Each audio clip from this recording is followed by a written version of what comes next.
A board is a form of intellectual capital, and it must be independent. And this is a key point. Every board director has their own path to their first board appointment. For some, that path is relatively fast. Same. Yes, that's a very good example. But this is more the exception rather than the rule. Networking and visibility are extremely important. People need to know you and hear your voice. For future board members, having a mentor is a great advantage. And if I had had a mentor when I graduated from UCGA, I am confident I would have made far fewer mistakes than I did.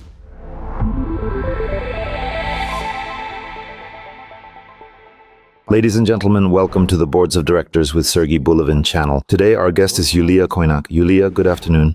Good afternoon. Yulia is an entrepreneur and the owner of a number of IT companies and IT projects. Yulia, please tell us about these projects. Thank you very much for the invitation, Sergey. First of all, this is currently my main project. It focuses on technological innovation in rehabilitation for people with amputations. It is both highly innovative and has a very strong social impact. The majority of my focus is currently on this project, although I am also involved in several other companies. One of them is a software development company. It serves clients primarily in the healthcare sector, but also in the education vertical. This is a science-to-business model. We match startups and businesses with people who have relevant scientific backgrounds, primarily PhD-level experts with a strong science-based background. Very interesting. You graduated from CGPA and completed the Certified Corporate Director program run by CGPA and the Corporate Governance Institute. What drew your attention to corporate governance and to boards of directors, supervisory boards, and advisory boards? I was very interested in opportunities where I could apply my experience and demonstrate that innovation should be present in other companies as well, particularly in traditional offline businesses. My background in the technology sector, in process optimization, building new approaches, and identifying trends made me eager to share this experience, not in the form of consulting as a service provided by a company, but as a business owner who sees what a company truly needs from a different perspective, both in terms of strategy and the implementation of specific processes. This is where meaningful experience can be applied. You have actually served on a board. Yes. How did you receive that offer? At the time, we were providing consulting support to one of the co-owners of that company. She had a clear request to create an innovative, IT-driven product. Through our conversations and the advice I shared, she realized that this was not just about functional expertise, but about strategic vision, and that resonated strongly with her. She then presented me to the other co-owners as a strategic leader who could help take the company to a new level of development. It would be very interesting to hear about your expectations. You probably had certain expectations when joining the board, expectations regarding how the board operates, the level of engagement, and so on. To what extent were those expectations met? Yes, they were met. However, at the beginning, I assumed that my role was limited to innovation, that I was responsible only for technology-related decisions, and that I should remain silent during board discussions when other advisory directors were speaking within their areas of expertise. But I soon realized that this is a team effort, and I truly enjoyed the fact that as a business owner, you are able to see the company as a whole and contribute much more broadly. And you can actively participate. You are not only heard, but what you propose is actually implemented. It is both inspiring and empowering, a real opportunity to create change. These may seem like very basic things for the company, but by the time we were wrapping up our work, I realized that over this period we had met quite frequently, at least from my perspective, and I could clearly see the progress. I saw growing confidence and a strong commitment from both the company and the owners to implement exactly the solutions we were developing together during our meetings.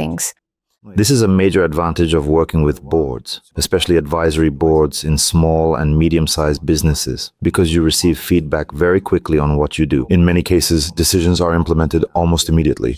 It was also great to have both formal and informal meetings, where you could step in directly and collaboratively create something truly meaningful together. Yulia, how do you assess the value, nor lack thereof, of boards in general, whether supervisory or advisory? For me, this is a fundamental necessity. When you build departments and assign responsibilities, people are often deeply immersed in day-to-day operations. Sometimes very effective, sometimes less so. But let's assume they are effective. Advisors, however, view the business from a completely different angle. You listen and suddenly realize that you hadn't even considered certain perspectives. I also have personal experience of working with advisors and mentors. When these meetings take place once a month or once every 2 months, and I, as a business owner, present my report on what I have done, I often hear, you really need to move in this direction. And then you realize that you've been stuck in a loop.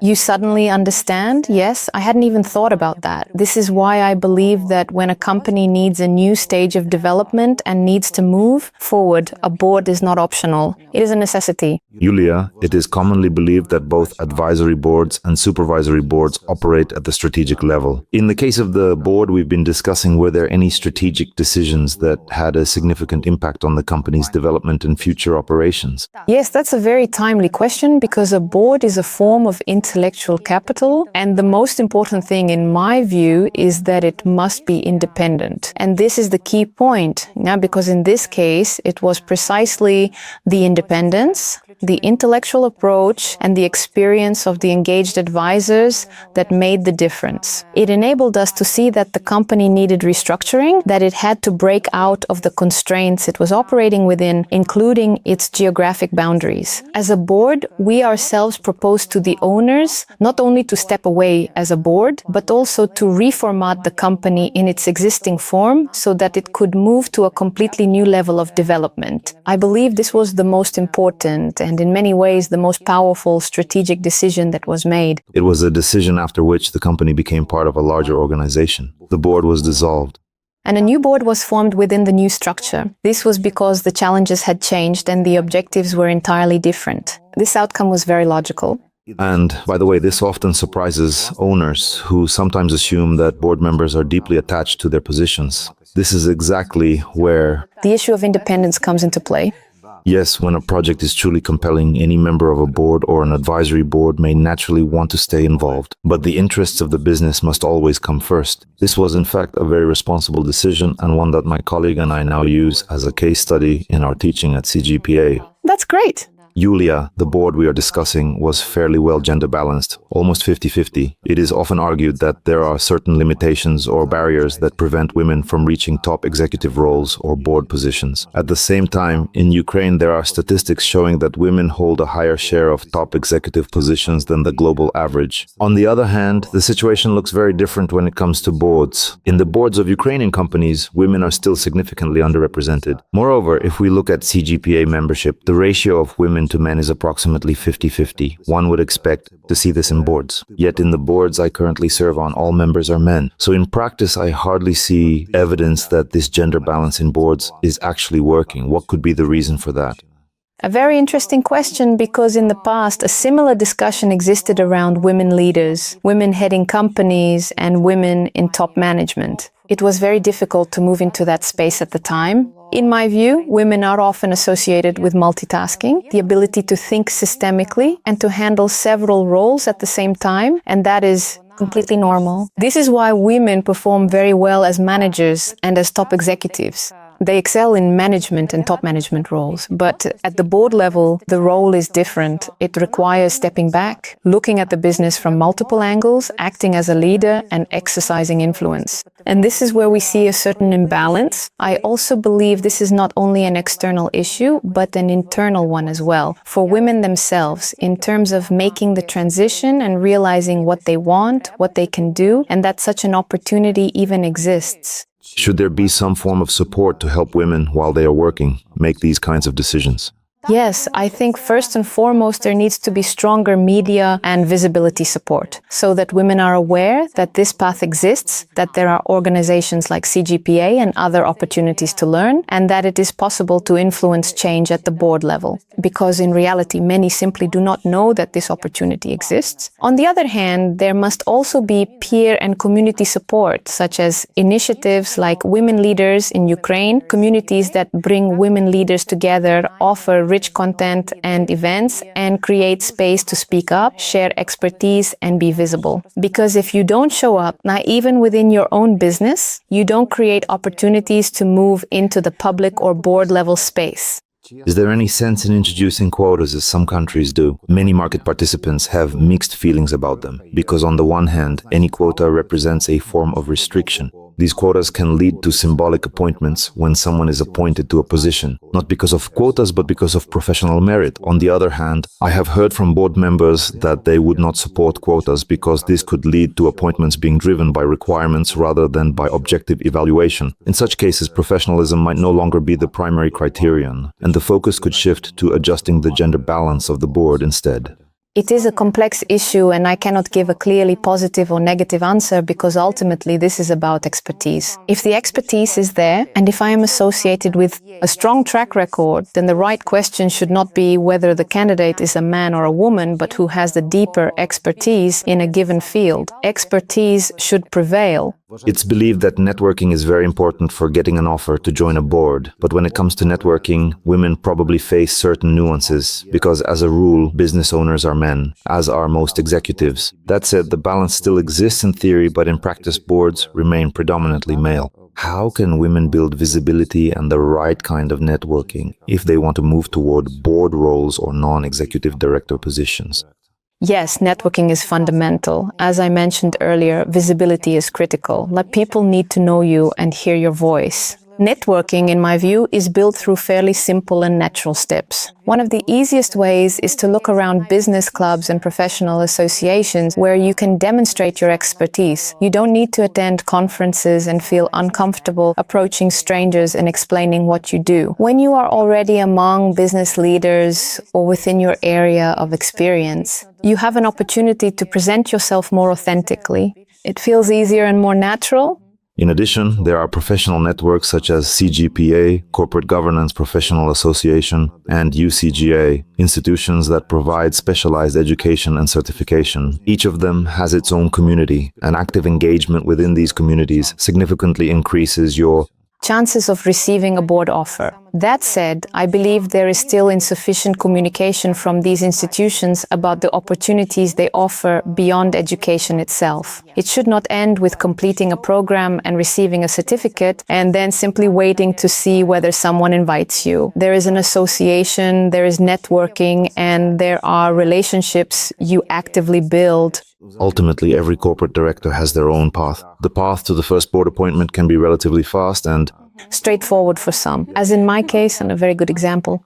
Being invited because of a unique set of expertise that a specific board needs is excellent. But this is more the exception than the rule because many people search for their first board role for a year or even longer. It took me more than 1 year to secure my first board position. I first completed the UCGA program and then entered the market. There I was, fully certified and ready. Hire me, make me an offer. But unfortunately, that's not how it works. As a result, I concluded that I wanted to focus specifically on boards in private businesses. And this is the focus I recommend to everyone. Boards in operating businesses. This can be in the SME segment or in slightly larger companies. In my view, this is the most interesting segment of board work. And at the same time, it is a blue ocean at the moment. Yes, there are still relatively few boards in private companies, but partly this is due to limited awareness among business owners. More information needs to be brought to the market along with strong success stories that demonstrate value. These stories should be shared and highlighted so that owners become more interested in establishing boards and implementing corporate governance. This is especially important right now because Ukraine is going through a full-scale war and there are many challenges that owners cannot adequately address on their own due to a lack of specific expertise. Well, for example, entering international markets, international expansion, or business continuity planning, BCP, or succession planning. Many owners, including those who act as CEOs of their own companies, have simply never had to think about these issues before. This is where an external perspective, the perspective of people who regularly work at the strategic level, becomes extremely valuable for business owners. The period we are living in right now and the very real risks we face when we cannot be certain what tomorrow will bring are, in a way, pushing owners toward implementing competent corporate governance. This is necessary to ensure the continuity of the business, even if something happens to the owner personally. And how do you see it? The concept of mentoring is also very popular right now. There is a certain line between a mentor and an advisor. How would you describe that difference? I believe that for future board members, having a mentor would be extremely valuable. If I had had a mentor when I graduated from UCGA, I am confident I would have avoided many of the mistakes I made. Exactly, that's what I mean. It is a very important point. Moreover, within CGPA, we will soon be organizing a dedicated event. I plan to offer myself as a mentor for CGPA members. I will deliberately allocate time in my schedule every month to share my perspective and provide mentoring, both for business owners who are considering establishing board of directors, advisory, or supervisory board, as well as for future board members, and also for those who already serve on boards, to provide mentoring support that helps them further develop their careers. Yes, that's excellent because it creates an opportunity to approach this work in a more professional and structured way. And again, when you think about the world we live in today, with all its challenges and risks, there is simply no time to delay. That's for sure. What recommendations would you give to business owners who have not yet established a board, have not yet implemented corporate governance, but have heard about it and are now starting to consider it? Step outside and step back in. Because when you step beyond the boundaries of your own business, you also step beyond day-to-day operations. Many business owners are deeply involved in operations, not because they don't want to think more broadly, but because they simply don't have the capacity to do so. For those who are only beginning to consider this path, I would suggest looking at your business from today's perspective and asking, what is the most difficult part right now? Where is progress particularly slow? Start there, then consider how adding the right expertise could accelerate movement in that area.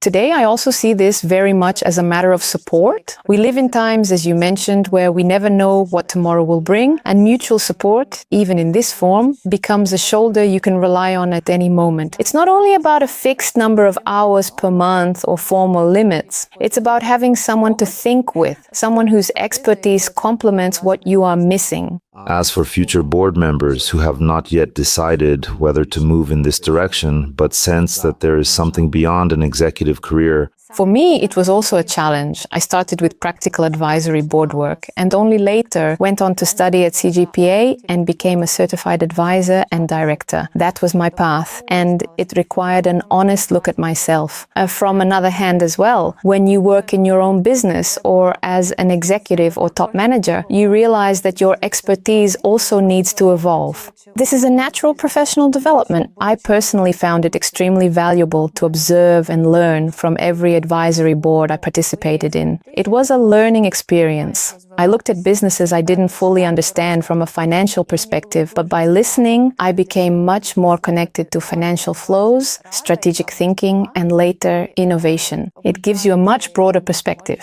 Even in your own business, the one you work in full-time, you become more effective and more valuable. You start reflecting more deeply and seeing yourself through the lens of what you actually know and can contribute. Many people think they don't have enough expertise, that they wouldn't be useful to others. That's not true. That is certainly not true when you have been doing something for years or even for a shorter period but have already gained meaningful experience, you can share it. And that is incredibly rewarding in terms of your own development. So yes, this is genuinely very interesting work. Yes. At the same time, it is a blue ocean when it comes to private companies and businesses in Ukraine, corporate governance and boards, and it is achievable. So, dear listeners, if you have not yet planned your career in this direction but are currently in top management roles, I encourage you to consider whether this path might be right for you.